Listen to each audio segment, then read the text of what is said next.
Selamat pagi. Jadi pada ini saya akan melakukan pemeriksaan untuk terapi airway tanpa alat, di mana terapi airway tanpa alat itu bersetujuan untuk membebaskan dari pernafasan pada pasien tersebut, di mana saya akan meminta fasilitas kesehatan terdekat terlebih dahulu, terus saya akan melakukan pengecekan kesadaran. Oke, untuk kesadarannya juga ada pasien dalam keadaan lemah atau tidak sadar. Terus saya akan melakukan evaluasi untuk loop, listen, dan feel, di mana loop saya akan melihat gerakan nafas dan pengembangan dada dari samping. Oke, pengembangan dadanya kurang dari samping. Terus saya listen mendengarkan hembusan nafas dengan mendekatkan telinga pada hidung dan mulut. Oke, terus selanjutnya saya akan feel merasakan hembusan nafas dan apakah diikuti dengan menaruh tangan pada bagian hidung. Oke, terus juga saya akan melakukan terapi airway tanpa alat menggunakan chin lift, menundak ataupun jaw thrust, di mana chin lift saya akan meletakkan satu tangan di bawah osanya. Terapi tanpa alat yang pertama itu menggunakan chin lift, di mana saya akan meletakkan jari tangan ke bawah di mandibular dan mengangkat ke atas. Yang mengangkat seperti ini untuk membebaskan jalan pernapasan. Terus ini ada jaw thrust, di mana jaw thrust mengangkat rahang dan dari bawah dari rahang mandibular, letakkan satu jari ke tangan pada mandibular dan dekatkan pada mulus, kemudian didorong. Dimana chin lift itu ini tidak boleh dilakukan ketika maksudnya boleh dilakukan ketika ada trauma pada servikal. Itu boleh dilakukan indikasinya itu ketika ada trauma pada servikal ya. Selanjutnya saya akan melakukan finger sweep dengan 2-3 yang dibungkus dengan kasa untuk membersihkan mulut dan sumbatan pada kesemutan komponen darah dengan suara nafas yang gargling maupun snoring atau crowing. Dimana selanjutnya saya akan posisikan diri berada di atas pasien dan saya akan jepit kepala pasien menggunakan lengan bawah setinggi telinga. Kedua telapak tangan akan memegang bahu dengan ibu jari mengarah ke atas, lengan bawah tetap menjepit kepala. Pagi Bapak dan saya Dr. Randi, dokter menjaga pada hari ini. Jadi pada hari ini saya akan melakukan pemeriksaan fungsi pernafasan pada Bapak ya. Oke, di mana fungsi pernafasan ini bertujuan untuk membebaskan jalan pernafasan untuk dari keluarga yang diantar sendiri. Itu untuk tujuannya, di mana saya akan melakukan pengecekan kesadaran terlebih dahulu. Untuk kesadaran ini terdiri dari airway, breathing, dan circulation. Oke, setelah itu saya akan meminta pertolongan pada fasilitas terdekat, di mana saya akan membebaskan jalan nafas yang pertama dengan head lift dan tangan di bawah sini, terus chin lift dan jaw thrust di tangan di os mandibular. Oke, terus saya akan melakukan evaluasi jalan nafas sudah terbuka. Terus saya akan evaluasi dari breathing, dilihat dari loop, listen, and feel, di mana kita loop saya akan ada gerakan dada. Oke, untuk gerakan dadanya dalam keadaan tidak normal. Terus untuk listennya, di mana saya akan mendengar suara nafas tambahan. Oke, di mana saya akan mendengar listen untuk mendengar suara nafas tambahan. Oke, terus feel untuk merasakan hembusan nafas. Oke, terus saya akan memberikan terapi breathing yang metode mouth to mouth atau mouth to mask, di mana dengan 2 jari penolong menutup lubang hidung pada pasien, sementara tangan satunya itu menekan dagu bagian chin lift. Terus selanjutnya saya akan membuka mulut panjang secukupnya dan menutup semua permukaan mulut pada pasien, dan saya akan menafas buatan dari mulut pasien dengan 1 kali tiupan dengan sampai dada mengambang sambil melihat ke arah dada pasien. Dan saya akan melakukan pemberian nafas frekuensi 10-12 kali per menit berdasarkan hitungan, dan saya akan berikan ekhalasi dan lakukan pemberian nafas yang kedua. Terus selanjutnya saya akan evaluasi untuk respon pasien. Oke, terus selanjutnya saya akan memberikan terapi dari breathing dengan bantuan Beckwolf Max, di mana tentukan ukuran masker, dan saya akan tentukan ukuran masker dengan alat nafas untuk cocok dengan pasien. Masker harus mencukupi hidung dan dagu, di mana saya akan menghubungkan selang oksigen pada alat dan dipasangkan melalui ukuran 10-15 L per menit. Terus selanjutnya saya akan pastikan jalur nafas waten, bila perlu dipasang oro ataupun nasofaringal airway sebelumnya. Pasang masker pada hidung pasien dengan mulut dengan tangan kiri. Oke, dengan tangan kiri. Terus selanjutnya saya akan duduk di atas jari dan membuat huruf C dan huruf E dengan jari 1 dan 2. Dan melakukan jaw thrust hingga masker tutup rapat. Ini seperti ini, 2 jari sini, terus huruf E dengan bagian dagu, terus Saya akan melakukan ventilasi dengan membuka bawah dan tangan kanan. Dan nilai kecukupan ventilasi memperhatikan geraknya naik dari dada, perut tidak terangkat.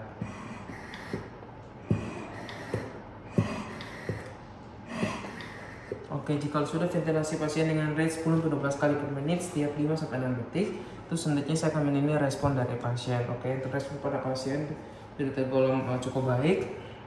Oke, sekian dari teramat dari fungsi pernafasan. Terima kasih. Baik Bapak, selamat pagi. Jadi saya Dr. Randi, dokter menjaga pada Polri ini. Jadi saya akan memberikan terapi airway menggunakan alat untuk membantu jalur pernafasan pada Bapak ya. Yang pertama-tama saya akan melakukan pertolongan fasilitas terdekat terlebih dahulu, di mana saya akan melakukan pengecek kesadaran.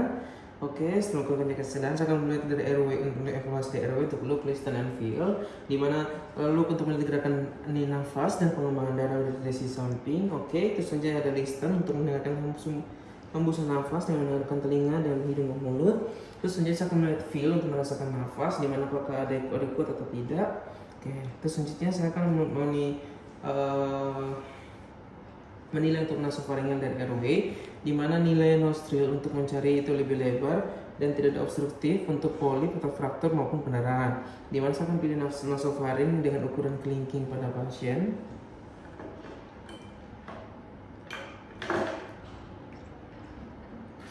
Ada kelingking pada pasien, di mana saya akan memberi loop ini lukibrasi pipa nasofaring dengan lubrikan larut air dan tidak dengan air, di mana posisi pasien dalam keadaan netral, terus penolong berada di sisi pasien. Di mana saya akan pegang pipa dan nasofaring seperti pegang pensil. Yang saya akan menunjukkan masukan nasofaring dengan kemiringan lubang level yang menghadap keluar. Oke.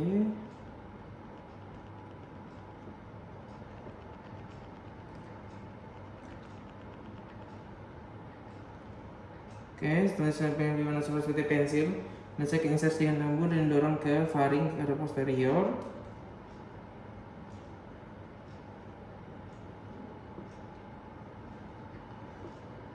Dan bila terdapat hambatan insersi, silakan segera keluarkan pipa dan coba insersi ke sisi yang bersebelahan. Bila pipa nasofaring menyebabkan pasien batuk dan meminta tarik pipa untuk padadakan batuk, kemudian lanjutkan. Terus saja saya akan fiksasi pipa dan evaluasi ulang pada pasien dan jalan nafas pasien yang paten. Oke, jadi seperti ini. Ketika nasofaring sudah dibuka atau untuk nasofaring airway, itu selanjutnya saya akan melakukan orofaringal untuk airway, di mana saya akan tentukan ukuran orofaringal airway yang akan digunakan, di mana ini saya akan membuka mulut pasien dengan metode cross fingers atau sizer dengan teknik itu jari 1 jari 2 seperti ini. Itu akan masuk sini, itu membuka tangan kananmu yang masukin cross finger. Oh ya, sorry. Seperti ini. Terus selanjutnya saya akan masukkan pipa orofaring dengan cekukan menghadap ke langit-langit agar tidak mendorong lidah. Oke, terus selanjutnya jika lidah pasien selanjutnya setelah masuk ke dalam mulut, saya akan rotasikan 180 derajat untuk distal untuk menghadap ke nasofaring. Oke, dan cara kedua adalah tanpa pemutaran yang menggunakan bantuan dari tongue blade dan menggunakan lidah ke bawah untuk memasangkan lidah tidak terdorong ke belakang dan menutup airway. Terus ada evaluasi ulang untuk airway-nya. Oke. Terus selanjutnya saya akan menggunakan untuk endotracheal tube, di mana saya akan tentukan ETT yang akan dipasang.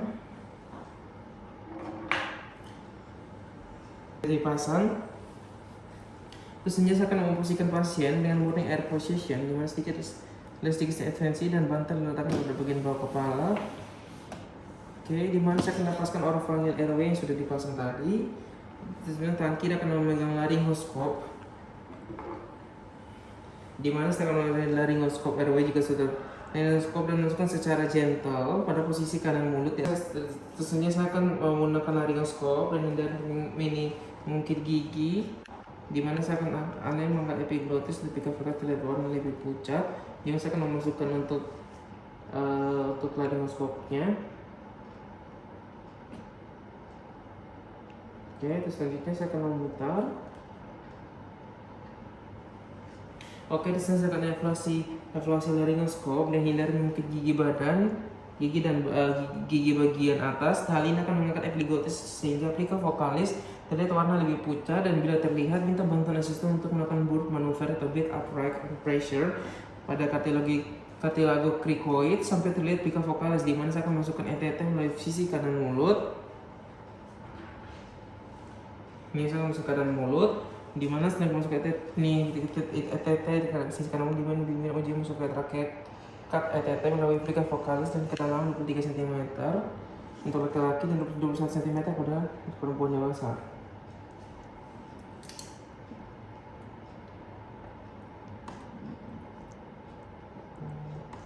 Oke, selanjutnya saya akan memberikan pupuk ETT ini bukan pipa ETT dengan seperti back valve mask dengan menggunakan oxygen flow dengan seni 10 sampai 12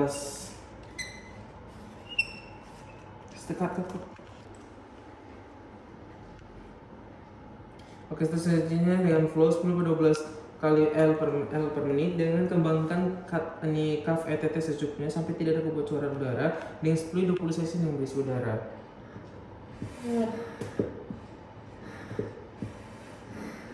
Oke, jika sudah saya akan evaluasi pemasangan dengan mendengarkan melalui stetoskop dan pengembangan dari dua paru-paru. Bila hanya terdengar suara salah satu paru, berarti masuk ke salah satu bronkus. Kempeskan cuff dengan tarik ETT. Ulang evaluasi, jika terdengar sama seperti kedua paru, berarti sudah benar akan dikembangkan cuffnya. Bila dada tidak terlihat mengembang pada auskultasi terdengar gargling dengan epigastrium, berarti terjadi intubasi esofagus. Dan kempeskan cuff dan tarik ET dan ulangi pemasangan ETT. Di mana saya akan pasang orofaringnya airway dengan cekungan menghadap ke atas terlebih dahulu dan putar 180 derajat untuk menyentuh palatal molek.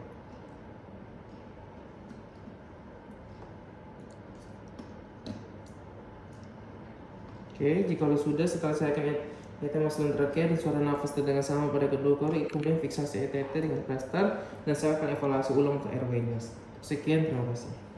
Oke, jadi baik Bapak, selamat pagi. Saya Dr. Andi, dokter yang saya akan melakukan pemeriksaan jalan nafas dan terapi airway tanpa alat ya. Dan tujuan untuk membuat jalur pernafasan pada rapat. Terus selanjutnya saya akan pada keluarga juga tadi sudah dengar. Jadi selanjutnya saya akan minta fasilitas kesehatan terdekat. Di mana pertama saya akan melakukan cek kesadaran. Di mana saya lihat dari evaluasi dari airway dari dulu listen and feel. Di mana dulu betul belajar gerakan nafas dan pengembangan.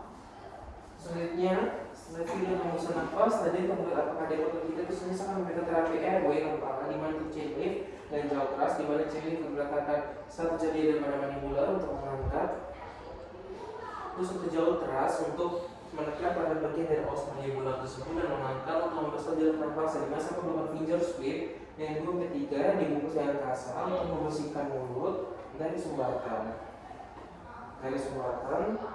Tapi ada suara nafas yang berhubungan maupun flowing. Terus saya akan melakukan proteksi tulang bagian servikal dengan memposisikan berat di atas pasien. Terus jepit kepala pasien menggunakan lengan bawah tinggi dengan telinga.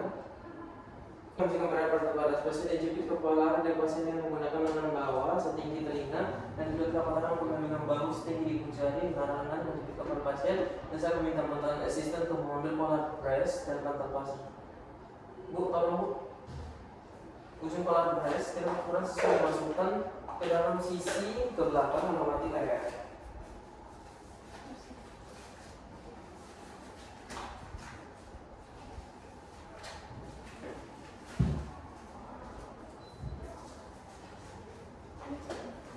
Oke, setelah itu saya akan menolong yang digunakan sisi lateral sebelah setelah penolong akan memberikan bagian dari polar neck yang menekuk pada dagus mendapatkan kedua sisi polar neck ini sudah dapatkan.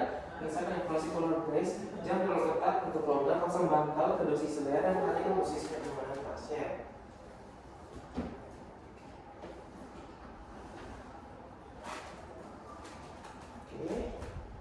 Oke, setelah itu saya akan sedikit memasang bantal. Terus selanjutnya saya akan pasien sadar dan tersedak, di mana saya akan menenangkan pasien sebisa mungkin dan pada belakang jika ada sumber kendala nafas yang kategori ringan, pasien bisa batuk dan efektif dan motivasi pasien untuk batuk. Oke, seminggu. Oke, di mana seandainya pasien akan memiliki sumber kendala nafas yang berat batuk efektif dan kondisi sadar, lakukan back flow selama menunggu selama 5 menit, 5 kali.